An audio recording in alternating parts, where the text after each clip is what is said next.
এই টাইপের reasoning RRB, NTPC এবং গ্রুপ ডি পরীক্ষার জন্যে খুবই গুরুত্বপূর্ণ। এই রিজনিংয়ে বলা হয়েছে প্রদত্ত শীটটি ভাঁজ করে একটি ঘনক তৈরি করা হয়েছে। এইভাবে গঠিত ঘনকটিতে নিম্নলিখিত কোন কোন সংখ্যার জোড় বিপরীতমুখে থাকবে। দেখো, বিপরীতমুখী থাকবে এটা জানার জন্যে আমাকে কিছু জিনিস জানতে হবে।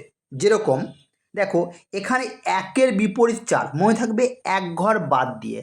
একের বিপরীত 4, 2-এর বিপরীত 6, এক ঘর বাদ দিয়ে। তাহলে একের বিপরীত কি করলাম? 4, ঠিক আছে। 2-এর বিপরীত কি করলাম? 6। তাহলে বাকি আছে কি? 5 আর 3। তাহলে 5-এর বিপরীত কি হবে? 3। ক্লিয়ার? এরপর দেখো, এখানে অপশন টেস্ট করো। দেখো, 4 6 আছে, নেই।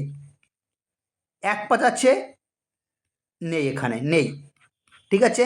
2 4 আছে, নেই। তাহলে বিপরীতমুখী কোনটা? দেখো 3 5।